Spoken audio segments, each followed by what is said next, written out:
teman-teman, sekarang kita sedang melakukan survei lahan yang ada di mana? Lahan kopi. Di Getasan ya teman-teman. Baik teman-teman, jadi kami kelompok 8 akan mengamati lahan kering, yaitu tanaman utamanya adalah kopi. Bagaimana biointeraksinya? Mari kita simak video berikut. Lahan yang kami amati adalah lahan tumpang sari antara tanaman kopi dan tanaman jahe. Lokasi lahan ini berada di Brion, Polobogo, Kecamatan Getasan, Kabupaten Semarang, Jawa Tengah. Nah, kami akan mengamati secara langsung bagaimana keanekaragaman hayati yang terdapat pada lahan kopi dan jahe yang akan berdampak pada pertanian berkelanjutan. Kami melakukan pengamatan pada lahan kopi yang telah kami ukur seluas 5 x 5 meter. Di sini kami melihat tanaman kopi yang menjadi poros utama dari berbagai interaksi keanekaragaman hayati lainnya. Di sela tanaman kopi terdapat tanaman jahe. Kedua tanaman ini membentuk interaksi simbiosis mutualisme. Kombinasi ini membentuk ekosistem yang efisien di mana jahe memanfaatkan naungan kopi, sementara kopi mendapatkan manfaat pengelolaan tanah yang dilakukan oleh jahe. Selanjutnya kami melihat pohon pisang yang ditanam di sekitar pohon kopi. Tanaman pisang membantu menjaga kelembaban tanah dan udara di sekitar kopi, menciptakan lingkungan yang lebih dingin dan teduh yang disukai tanaman kopi untuk tumbuh optimal. Kami juga melihat pohon alpukat yang tertanam di sekitar pohon kopi. Antara kedua tanaman ini menciptakan ekosistem perkebunan yang lebih produktif, di mana alpukat menjadi penaung dan pendukung kopi, sementara kopi menjadi tanaman utama di lapisan bawah alpukat. Jadi dari lahan yang kita survei ini ada berbagai macam jenis tanaman, ada tanaman jahe, ada tanaman alpukat, sama ada juga tanaman pisang, dan juga tentu saja yang paling utama di sini adalah kebanyakan tanaman kopi. Jadi mungkin petani ini menggunakan teknik multiple cropping untuk menunjang produktivitas pertanian. Oke. Selain mendapat tanaman pendukung kopi, kami juga menemukan tanaman penghambat pertumbuhan atau gulma. Contoh tanaman yang kami temukan adalah bandotan, pakis, dandelion, dan sejenis rumput liar lainnya. Kehadiran rumput gulma di sekitar tumpang sari, kopi, dan jahe menimbulkan kompetisi biologis yang ketat dan berdampak negatif jika tidak dikendalikan dengan baik. Seperti yang kami lihat, tanaman jahe tampak menguning karena adanya kompetisi nutrisi dan cahaya dengan tanaman gulma. Oke teman-teman, selain biodiversitas dari tanaman tadi yang kita temukan, kami juga menemukan biodiversitas lain dari hewan. Seperti tadi ada kupu-kupu, kemudian kumbang pengerat, ada juga laba-laba, bahkan ada juga lalat yang memakan buah-buahan yang membusuk. Beberapa hewan-hewan tersebut ada yang menjadi hama, ada juga yang menguntungkan petani. Seperti laba-laba bisa menguntungkan petani sebagai pengendali hama, dan ada juga hama-hama lain seperti tadi ulat dan juga lalat. Selain itu, kami juga menemukan serangga hama seperti wereng. Selain merusak tanaman secara langsung, serangga jenis ini juga bertindak sebagai hama yang membawa virus penyakit tanaman. Kupu-kupu berperan sebagai polinator alami yang membantu penyerbukan bunga kopi saat mencari nektar. Agak diarahkan. Ini legum sebagai penambah nitrogen.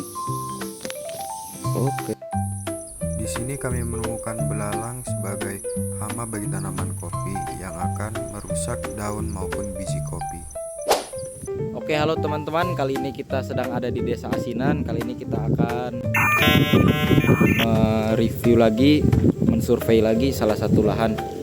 Kita akan lihat bersama-sama apa aja lahan yang ada di Desa Asinan kali ini. Ikuti kami terus teman-teman. Nah, lahan kedua kami adalah lahan mentimun yang berada di Desa Asinan, Kecamatan Bawen, Kabupaten Semarang, Jawa Tengah. Di lahan ini, timun adalah sebagai tanaman utama yang mendominasi. Selain tanaman timun, di sini juga terdapat beberapa tanaman lainnya seperti cabai, terong, dan pepaya. Mentimun yang basah ini kita menemukan beberapa tanaman selain mentimun. Ada terong, cabai,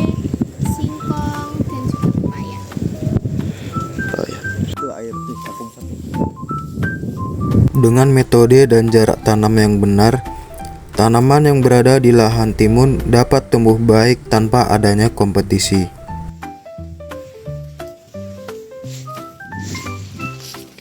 Selain itu, kami juga melihat pohon pisang di sekitar tanaman timun. Pohon pisang yang berada di lahan timun berfungsi menjaga kelembaban tanah dan sumber nutrisi organik bagi tanaman di sekitarnya. Dari banyaknya tanaman yang ada di lahan ini, kita bisa melihat bahwa ada efektivitas dalam penggunaan lahan yang akan meningkatkan produktivitas hasil pertanian. Selain dari tanaman-tanaman yang tadi, juga terdapat biodiversitas hewan seperti lebah, kutu air, keong, kepi, dan serangga-serangga kecil lainnya. Di sini kami juga melihat adanya walang sangit yang terdapat di tanaman timun. Jika tidak dikendalikan, walang sangit bisa menjadi hama dengan merusak daun. Kami juga melihat adanya semut di sekitar tanaman timun. Semut menciptakan simbiosis mutualisme dengan tanaman timun. Semut memanfaatkan nektar sebagai sumber makanan, sedangkan tanaman memperoleh perlindungan dari semut tersebut. Keong yang berada di sekitar lahan timun menjadi hama karena keong menyerang daun muda dan merusak jaringan yang ada dalam daun.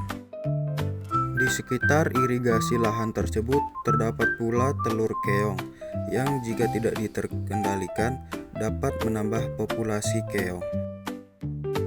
Di sekitar lahan tersebut terdapat rumput liar yang mengakibatkan adanya kompetisi nutrisi terhadap tanaman timun.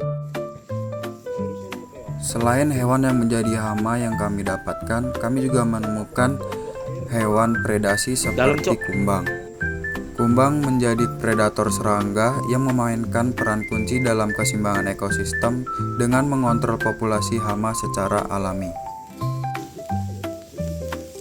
Beberapa hewan polinator juga kami temukan di lahan, seperti capung dan kupu-kupu yang membantu pertumbuhan timun dan tanaman lainnya. Halo teman-teman, sekarang kita berada di lokasi yang ketiga, yaitu tanaman padi yang dekat rawa, yang berlokasi di Rawakasan, Rawaboni, Kecamatan Banyu Biru, Kabupaten Semarang, Jawa Tengah.